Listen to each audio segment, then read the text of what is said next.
Good noon. Today is the 17th of January. It's Thursday. It's 12:10 or thereabouts, 12:12. And we are the Athens City Planning Commission having a regular meeting. And first order of business is to establish a quorum. We have 4 people here, which is good. We can, of course, probably won't have anything to vote on, but there we go. We have no cases. We have a communication. Ohio University Facilities Management. Oh, I forgot minutes. Go back up. Disposition of minutes. That's why we need RJ here. Has everyone read the minutes? It was a long time ago, wasn't it? It was a long time ago.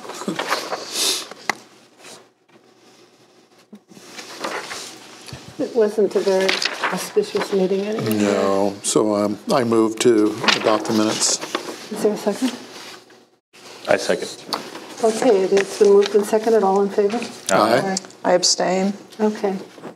So the minutes are approved 3-0. No cases. Communications. Ohio University Facilities Management and Safety. Letter of plan. HCOM Union Street Facility. Discuss it briefly. If you're ready. I am. Absolutely. Well, then go for it. Good afternoon, Athens County or Athens City Planning Commission. We received communication from Ohio University on roughly December 20th of 2018, notifying the Planning Commission that under Athens City Code of Ordinances, Title 2303.19, Ohio University is submitting the letter that I believe all planning commissioners have before them, as well as Heritage College of Medicine Phase 1 schematic design plans to the Planning Commission in order to outline the nature and the reasons for their non-conformance with the regulations of the zoning code as it relates to construction of this new facility. According to the letter submitted to the Planning Commission by Steve Wood, who is the Senior Associate Vice President and Chief Facilities Officer for Ohio University, they've outlined several reasons, including in their Ohio University's master plan, which was from 2016 and outlines several major changes to Ohio University property. The site in question is located within the boundaries of the Union Street Green, which they've identified, which recommends academic facilities within a knowledge community. Their master plan contains relevant recommendations for the site, including building designs that contribute to a pedestrian-friendly frontage.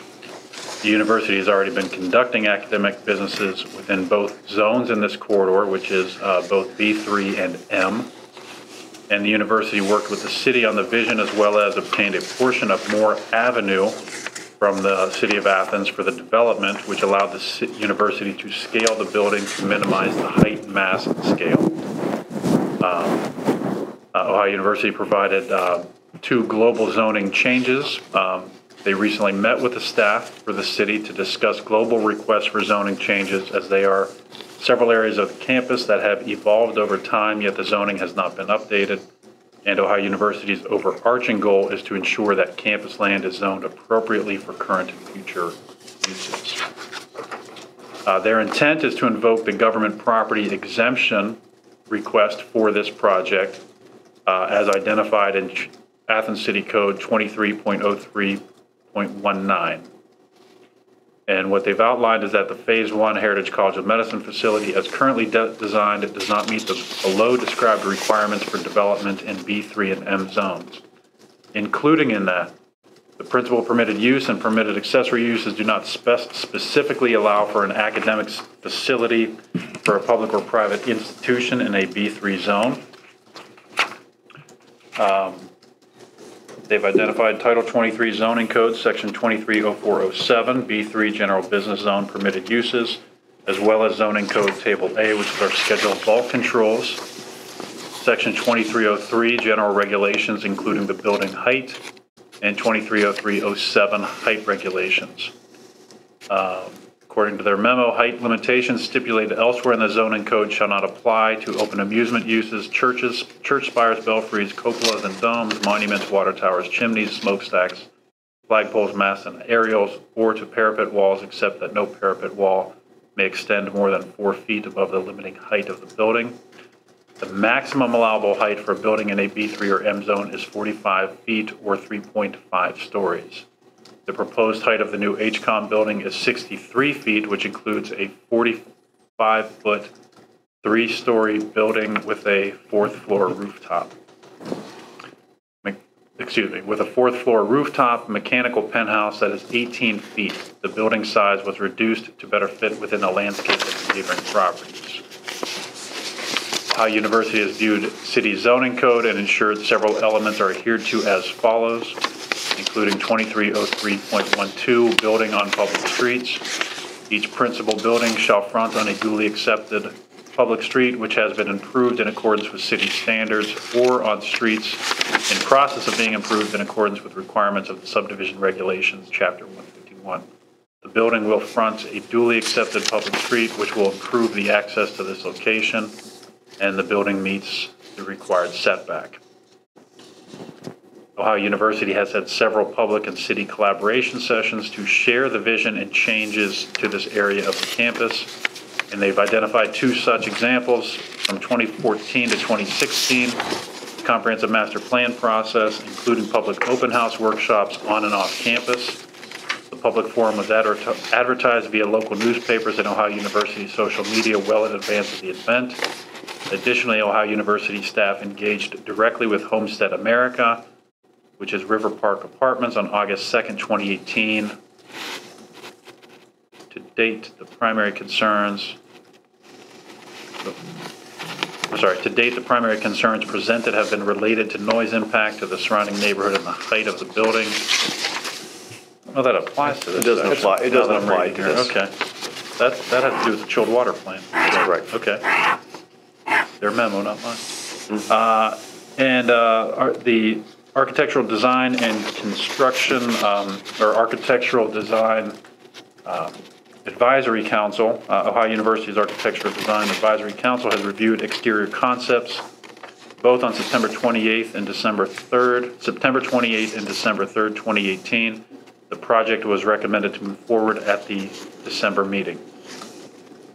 And full disclosure, I am a member of the Architectural Design Advisory Council for Ohio University. Thank you. Thank you. Any questions or comments from the people on the Planning Commission? Scott?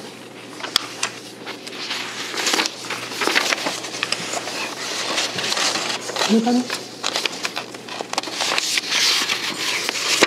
And far be it from me now to make a comment, but we will have no doubt when this was built. It's very specific to this time period. It doesn't really fit into campus very well. But luckily it's not in campus yet, so who cares? Just my 2 cents worth. I wish it looked more like I always call it irreverently Buckingham Palace, which is down the street, with the brick and the design that was more of that. Of course, it's better than a car wash, so what can I say? So, anybody else want to make a irreverent comment? Which one's the Buckingham Palace? Oh, the personnel area. Oh, HRTC. HRTC, okay.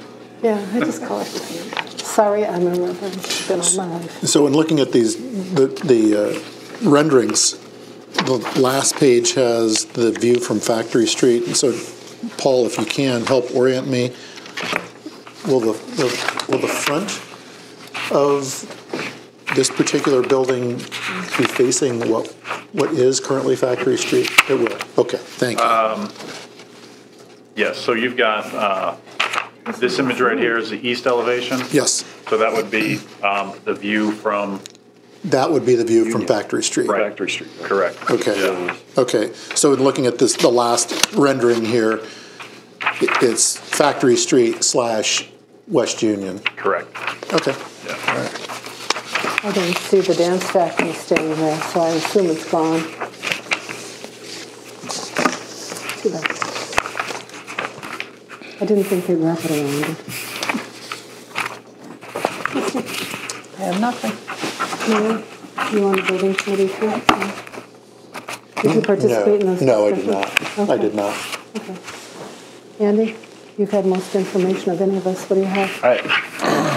I know that my staff has been working with the design staff on utility support for this, and so coordination for utilities to support this building as well as the actual construction of the building when the time comes, so that it's least impactful to the traveling public. Is it the case that they're going to move back into the area that's a storage facility for utility? I think that ultimately is their plan. They've got an amount of other work to do in future phases. You can kind of see, if you look at this last rendering, you can see the existing facilities building is that red building in the back, but there's some, that storage space is not shown any longer, and so that goes away, but the existing facilities building, I think, remains. Where's it going? That's a good question. Not Columbia, right? No, I don't think Columbia. The Factory Street is shown here as a pedestrian walkway. I've had discussions with Ohio University about that, and the city's position is pretty clear that Factory Street needs to remain open to vehicular traffic unless there was some alternative. And there's potential for alternatives. And the reason for that is that there are businesses on Station Street that we support that need access to Union Street, and so there would have to be another alternative north-south street off of Union Street to get folks to Station Street, and there's a couple options of that, and so any change to Factory Street would be part and parcel to another north-south roadway opening. To amend the PUD, which it was? The Planned unit development? Yes, Okay. yes, absolutely. So if they go back, they won't go all the way to the old canal bed, will they? Because we have a major sewer line under there. You know that, of course. Oh, yes. So, I mean, we've got a major sewer line, a major water line. The pump station just down the road. We're working around it right now, actually. As long as nothing's happening on top of it. Right? Yeah, right. No building would go on top of it, certainly. Good. So one last question, and again, this is just for my own edification and maybe anyone who's watching, and Service Safety Director, you would likely know. And looking at this east elevation, so that again, this is clearly looking east, or looking west. Mm-hmm. Where in this rendering, roughly, would Moore Avenue be in reference to this, which will go away, but where would that be? Where would it line up with this? Do you know? Yeah, I do. Roughly where one of the dark green trees are on the left side of the image. Not the light green tree on this side of the Factory Street image, but those two dark green trees, yes. The intersection with Factory would be in the vicinity of one of those dark green trees. This east elevation also contemplates a green in the location where the existing HRTC parking lot would be.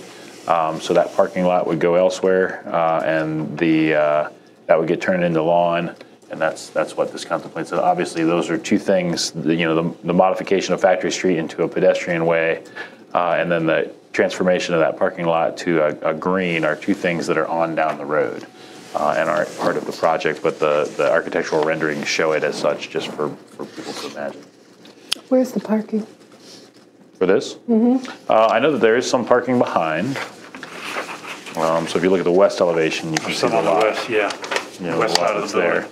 And then I think across the way in the HRTC, I'm sorry, the Woosok. Where will those go? Where will the users of that one go?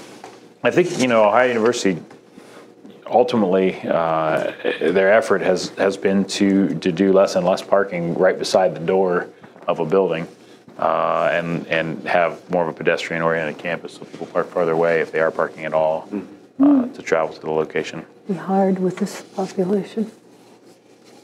I don't know if Ryan can zoom in on this at all or not, but because we're all talking, and the public, anyone who's watching this today, doesn't know what we're talking about at all. I can hold this up if we can get Ryan Shorts off too. Oh, he's got a bigger one. Yay. Same thing, just bigger. Oh, wonderful. I just want to, again, for anyone who is watching, a level of reference for where Moore Avenue where Moore Avenue currently is right where this green, the tree, for anyone who's watching today, on the, what would be your screen left side, there's the two trees, and it would be the right of those two trees. It's not in color. It's not in color? It's sort of in color. Well, the trees. Everyone knows what a tree color is. It's a darker one, but I just want They are rendering of the tree. Anyway, there you have it. So, any other comments? I think it's important to note, and we've talked about this pretty extensively. We're going to see a significant transformation of this area of the city in the next 5 to 10 years between this building and between the engineering building modifications to the former McBee's factory. It's pretty exciting, and the impact to West Union Street and the spin-off economic activity that could take place in this particular zone of the city, which is functionally kind of a neglected arterial in the last 20 years, I think is exciting. So we'll continue to work with the university and to make sure that the infrastructure supports the other development that could occur in concert with this. Do you see the parking disappearing from West Union? Street parking? No, I don't. Certainly not the section that currently has on-street parking in front of the former depot. I think that there's enough of a demand for turnover parking in that area to support the businesses and there that on-street metered parking. In fact, I see it being utilized more than it is today. Now, of course, we're going to be doing a study this year of Union Street from Schaefer to 682. Yeah, it's even more than a study. The study is part of the preliminary engineering for that project that should address some of the safety concerns, the crashes that we've had, and some congestion issues in that area. Well, the Schaefer and West Union intersection all the way out to 682. So there's a couple other places where we have some crash problems in that area. The Herald and Union Street intersection. There's some congestion related to the signal. There's some congestion, or there's some crash problems related to the hospital entrance across from the fairgrounds. So all of that corridor is part of a project that we'll build in a couple years with the small city funds that we got, and the study that's part of that will be the effort we need to go through for preliminary engineering to figure out exactly how we're going to manage and what we're going to design ultimately. Any other questions, comments? Thank you. What happens with what we said? Nothing, right? Well, thanks for listening to us out there. Next thing on the agenda is, flipped it over, report from the city planner and Mr. Soroy. All right, I'll go first.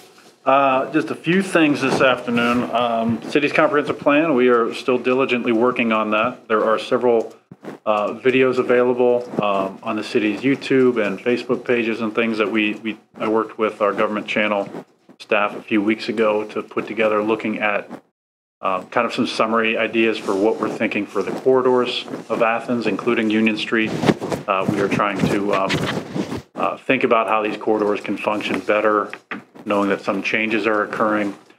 Union Street being one that we're anticipating a lot of change, Stimson Avenue also because of the streetscape investments that we're going to be making there. Also, we are meeting with myself and my interns. We've been started meeting with city staff, city administrators to better understand what they anticipate happening within their organizations. We had a meeting yesterday with Terry Moore from Arts, Parks, and Recreation to talk about their future plans and their ideas. Met on Tuesday with Code Director Rick Soroyce, and we're going to do a follow-up soon with some of his staff. Our code staff has been goes all over the city all the time, and they see a lot of things about what's going on in town, so they've got one to talk to them about a lot of that. We are also working on reapplying for our bike-friendly community status from the League of American Bicyclists. We were awarded that status in 2015. It expires this year, and so we need to renew or reapply to retain that status. So working on that right now as well. Only other thing I wanted to notice, I guess it could also be under announcements and other business, but the city is organizing, I think Mayor Patterson and Council President Chris Knisley are organizing a boards and commission, all city boards and commissions meeting in mid-February. I think all planning commission members should have received an invitation. I think that's on February 19th. 16th? 19th. 19th, excuse me. Tuesday, February 19th at 5 p.m. at the community. That's it. Any updates that you want to provide on the zoning, the Plains Zoning Ad Hoc Committee and yes. putting that to bed? Thank you, yes. So we, myself and Mayor Patterson, as well as several members of the Regional Planning Commission and a few additional members, we had an ad hoc committee that convened in 2018 to try to work with Athens and Dover townships, as well as the county, to make a recommendation on the best way to move forward with zoning in the Plains if they're interested. They did have about 250 citizens of the Plains who signed petitions asking for this to move forward, so we thought we owed it to them to try to help out with that. The most recent recommendation, or the final recommendation from the ad hoc committee, was asking Athens County Commissioners to adopt a resolution to enable zoning in the unincorporated areas of Athens County, specifically looking at the Plains area of Athens and Dover townships only. There are conversations going on right now with the county commissioners relating to that. I don't know where that's going to fall. Athens Township trustees have already approved the establishment of a zoning committee to try to advance that towards a ballot.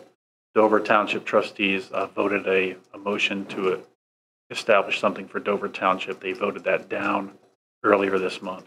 I don't know if they have any intention of reconsidering, but for our purposes, I believe the ad hoc committee is content to step out for now. Discharged our duties. Correct. Thank you. Thank you, Mayor. Okay. Yes, good afternoon. Several things I want to cover, but the interrelated is the snow and ice removal in the city. We have a city website that residents can go to see if registered contractors, if they're looking to find someone to clean their sidewalks or driveways. Normally, landscaping companies switch over for doing landscaping and do snow removal, so that might be a good possibility there. Also, with the snow and ice removal, people must remember that it's a requirement in code that you, after 4 hours of the last snowfall, that you remove the ice and snow from the sidewalks. I would ask residents to be considerate of their neighbors, and if they're not there, to shovel off their sidewalks, especially if they're elderly. And then we come down to litter and trash. Just because they're snow covered doesn't mean it's not there. And also pet feces. We are finding that a lot of residents who have pets are allowing the snow to cover, and it also melts. So when it melts, the feces is still there, and we do write tickets for those to address that situation. Another item I want to bring up is that we are continuing to address neighborhood blight, and that it also includes any garages, and that's residential, rentals, commercial buildings. We are addressing those issues, and we are contacting owners to see about fixing those items. That's all I have. Thank you. Thank you. We have an opportunity for citizens to speak, but unfortunately we have no one in the present audience. So our next meeting is the 7th of February, and we've met all the items on our agenda, and we are adjourned.